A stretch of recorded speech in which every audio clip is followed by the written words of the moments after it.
Well, thank you very much for having me this morning on your Commitment Sunday. It's a pleasure for me to be here. Always a pleasure to talk about something that I'm very passionate about. I also want to thank you as a congregation for partnering with our social work department at Wartburg College, where I work, with the Holiday Shop Project. Tremendous project that serves needy families all across Weber County in an important time of the year during this Christmas season. So thank you very, very much for that. Well, it's always fun to talk about giving. As I mentioned, something I'm very, very passionate about. And I'm going to talk this morning about something I call inspirational giving. It's something I work with every day. Being in the development department at Wartburg, development, as you know, is a fancy word for fundraising.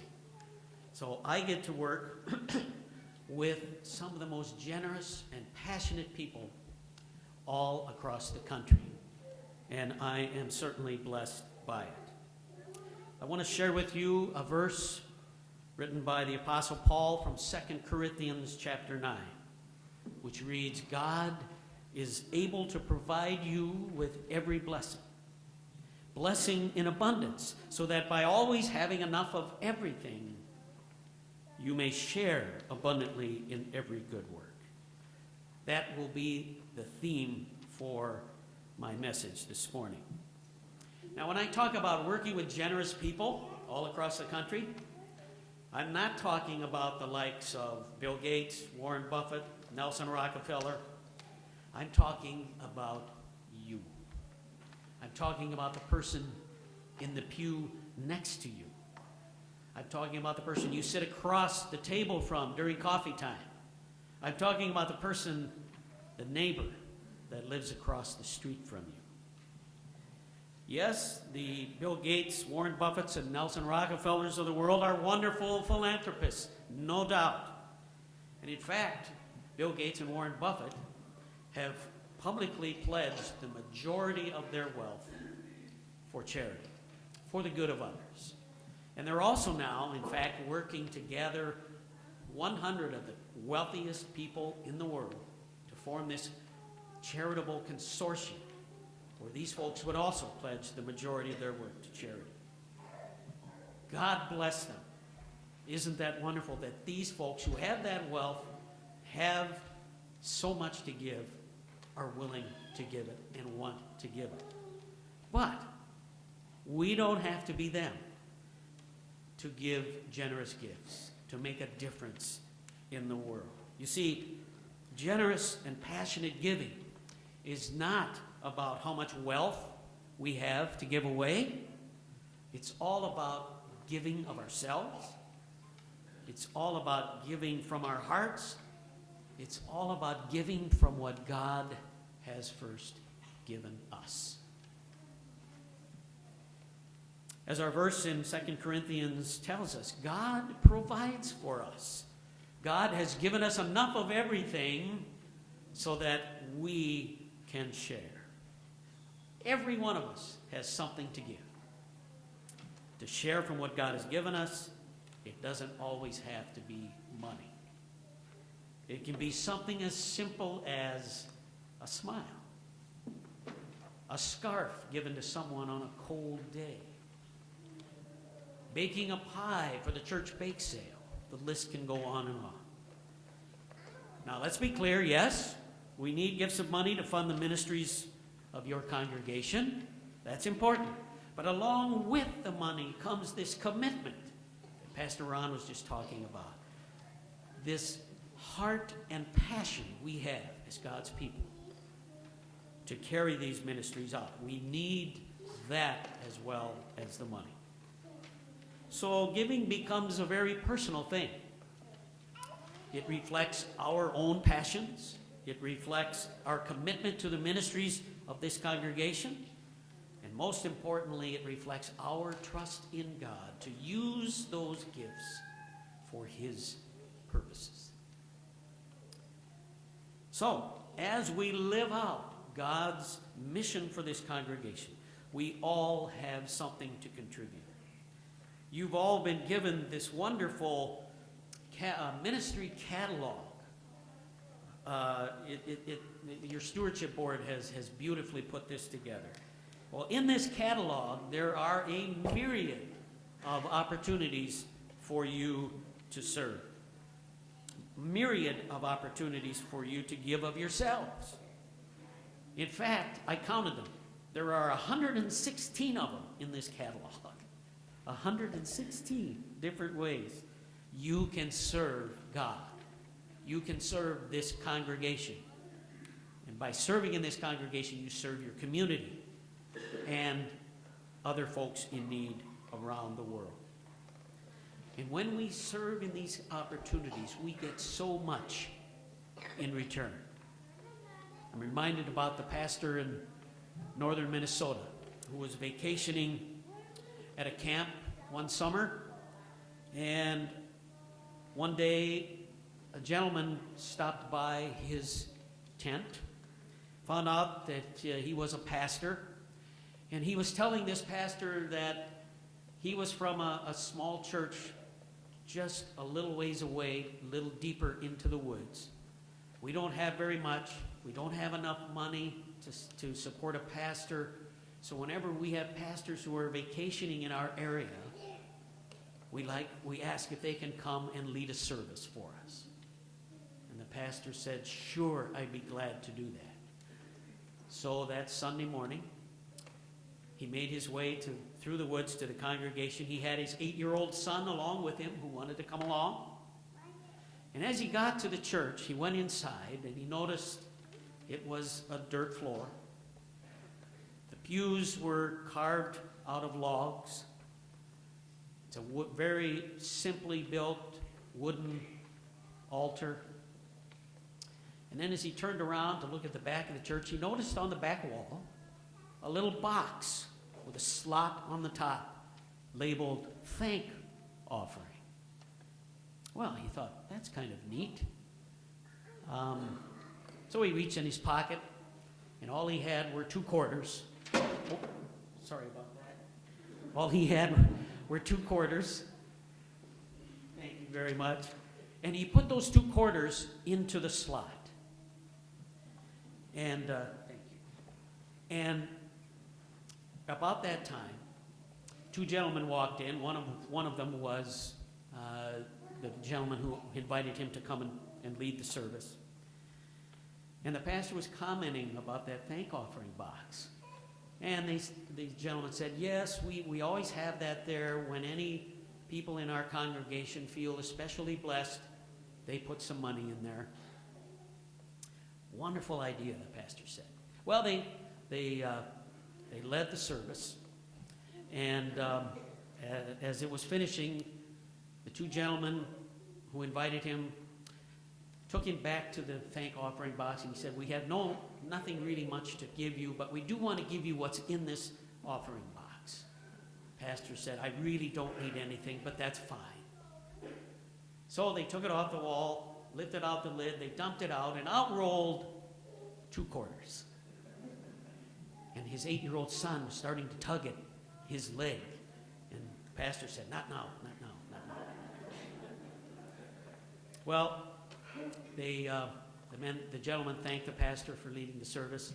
And as they were a little further down the pathway, walking back in the woods to their tent, the pastor then said to his son, well, now, what were you going to say to me when they emptied that thank offering box? And the son said, Dad, I was only going to tell you, if you'd have put more in, you'd have got more out. Such a cute story. But, wow, is there some truth in that? If we put more in, do we get more out? Yes, we do. What comes back to us, we get so much in return when we serve God and serve others. I'm reminded also of a pastor from Norway that I heard one time when I was visiting a church in Arizona, in fact. And this guest pastor from Norway was talking about giving and God's blessings. And he used an analogy I will never forget. He said, The trouble with most of us when it comes to giving and sharing is that we are spiritually constipated. Well, there's an interesting analogy for you. He went on to explain, when we receive God's blessings, we don't let them pass through to others. Okay? We receive God's blessings, and so many of us just keep them. But when we pass them on to others, that makes room for more, and God blesses us then with more. There's room for God to bless us with more. He fills us up again. Never forget that analogy. When we serve God and serve others, when we work to build God's kingdom here on earth, what we get is growth in our faith. We get a stronger trust in God. We get a life of grace and compassion. We get that unparalleled joy of giving. To help us understand what this joy in giving means, I want to share several stories this morning. They illustrate the many ways we can have meaning in our giving, in this giving of ourselves. These are stories about real people. Most of them are about people that I worked with when I worked at Waldorf College up in Forest City before coming to Wartburg.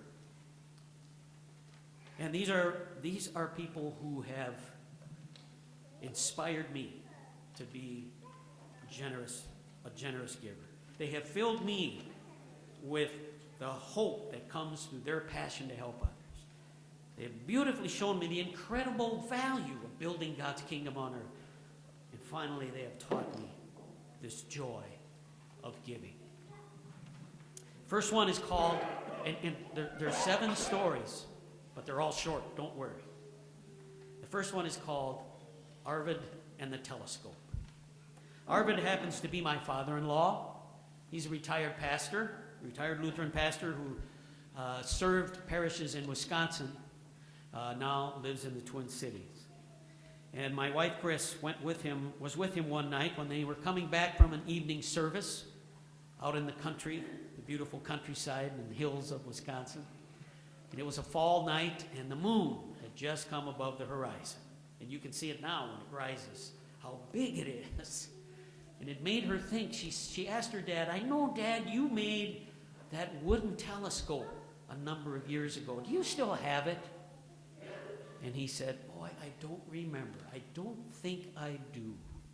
Well, she remembered how long he spent building that telescope, how meticulously he built that. He was so proud of it when he got done. But now, here he couldn't even remember if he had it anymore. And then he said, I think I gave it to one of my parishioners who was really interested in astronomy, and I wanted them to have it. Well, that really struck Chris, my wife, that he would give away something he's crafted with his own hands for the good, for the joy of somebody else. Again, giving of ourselves, even things we've made and crafted with our own hands, is oftentimes the most generous gift we can give. And many times, those kinds of gifts are priceless. Story number 2. Parents of a Waldorf student and long-distance giving. I graduated from Waldorf in 1972.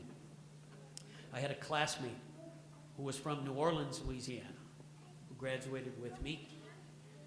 And once I started on the development staff, I noticed this classmate's parents continued, after he graduated, they continued to give $25 a month, every month, to Waldorf College, every year since he graduated. And they did that up until the time I left Wartburg. In other words, or left Waldorf to come to Wartburg. They gave $25 a month for 37 years. Does that say something about commitment? 37 years, they gave $25 a month. Wow. It told me that even giving a smaller amount regularly in frequent intervals shows commitment to a mission. They were so grateful for the education their son received at Waldorf. Giving consistently connects us. That's what connects us to what's being accomplished by the work of our mission. Story number 3, the Frethams and first fruits giving. Dave Fretham also was a classmate of mine at Waldorf, went on to become a Lutheran pastor, served and still serves parishes in southwest Minnesota. And I went to visit him one time because he had made a $1,000 gift to the college. And I asked him why he made that gift. You don't always expect pastors, who aren't way high on the pay scale to make those kinds of gifts. Here's what he told me. He said, I made a promise to God that when I graduated from seminary, in thanks to him, and because I followed this first fruits giving, I vowed I would give my first paycheck to Waldorf College. That's where I got the start for my education. That's where I became inspired to become a pastor. I wanted to give my very first paycheck to the college. That's what he did. And he gave that $1,000, again, kept giving that $1,000 every year to the college. God blesses those who want God to receive the glory through their giving. He blesses those who recognize God as the source of all that we have, even our very lives.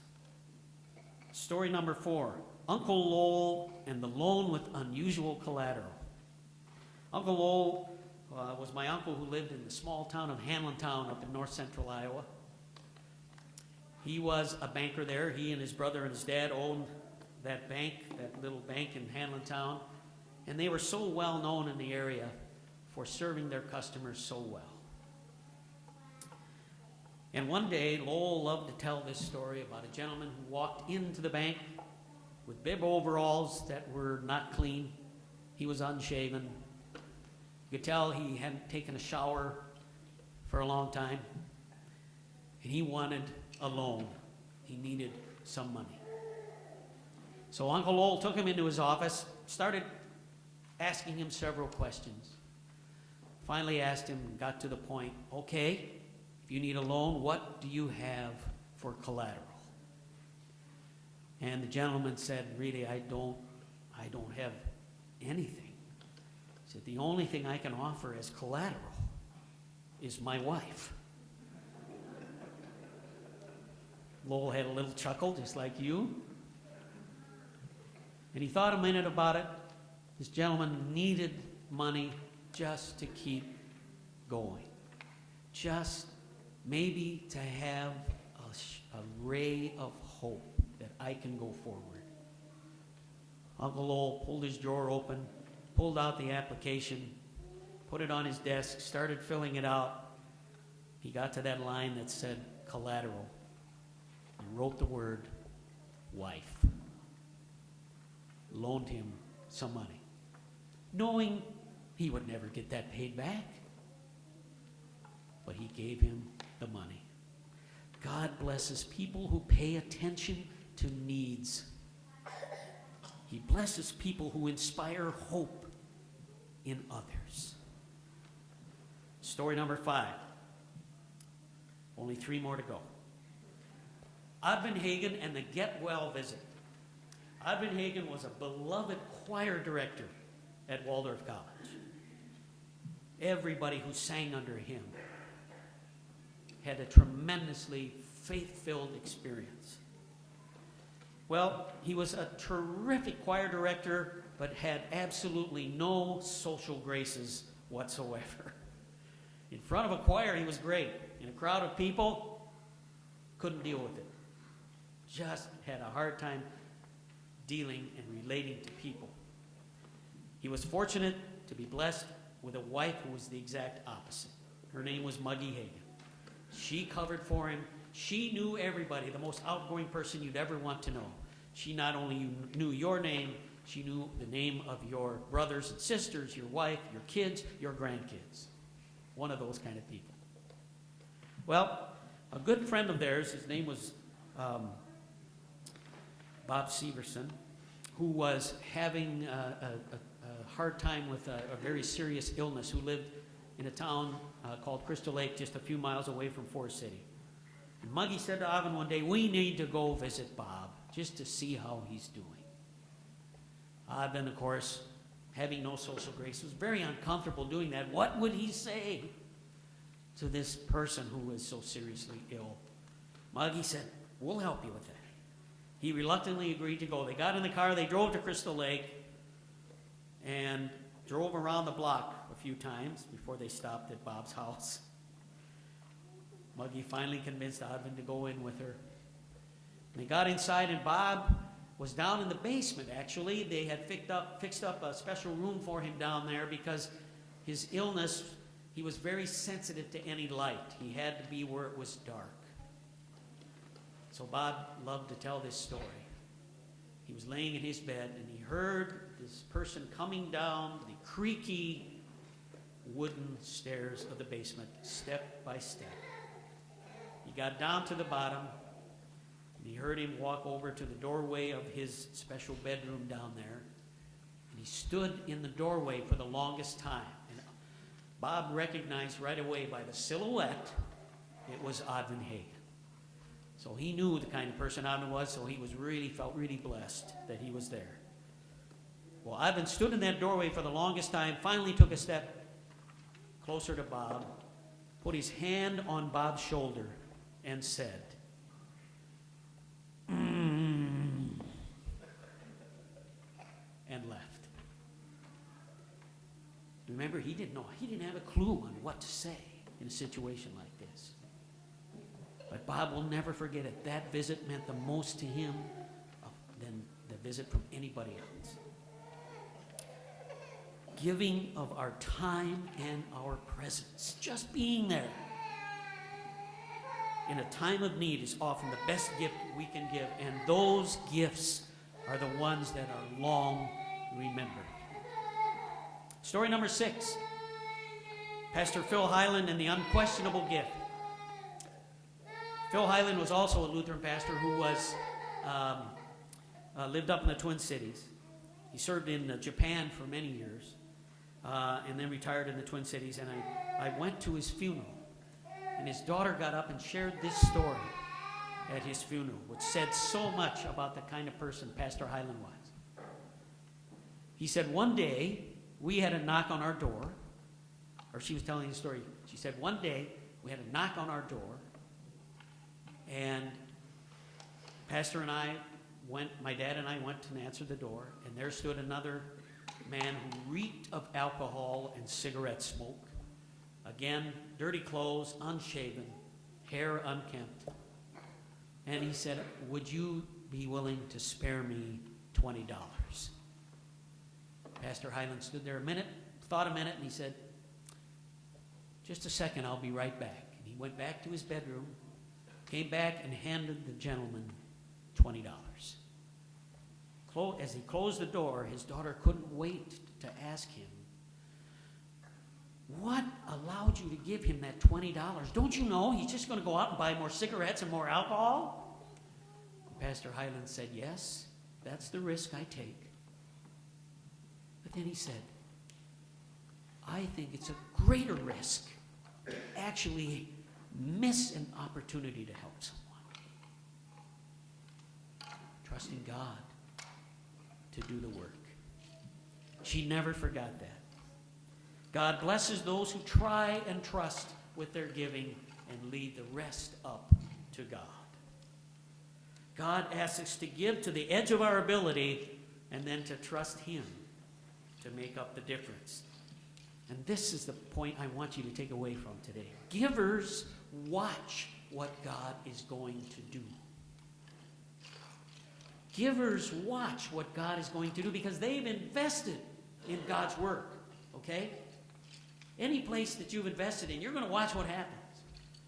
But givers to the church watch what God is going to do. Finally, story number 7, my favorite. It's called Momo and the Trash Cans. Momo was an international student at Waldorf who came from Nigeria, Africa. When he came, he had all of his possessions in one small suitcase, okay? And certainly not much of anything for money. Well, the first couple weeks he was on campus, we saw him digging around the trash cans all around campus, pulling out the aluminum cans, okay? He found out you could redeem these for a nickel apiece. So this went on for like 5-6 weeks, digging in every trash can, trying to pull out these cans. Finally, we called him in and said, Momo, you know, if you need a little extra money, we have special funds at the college to help you with that. You don't have to dig through the trash cans for those aluminum cans. And Momo said, well, thank you very much. But that money I got from the aluminum cans was not for me. I was sending the money back to my church in Nigeria so they could buy Sunday school materials for the kids in the church. Boy, did that one hit me in the head. God blesses those who are willing to be interrupted in their lives. God blesses people who use what they have to make a gift. And sometimes God sends angels to touch our lives and show us the way. For those who are fortunate enough to touch those lives, we discover the true joy of giving. God is able to provide you with every blessing, St. Paul writes, every blessing in abundance, so that by always having enough of everything, you may share abundantly in every good work.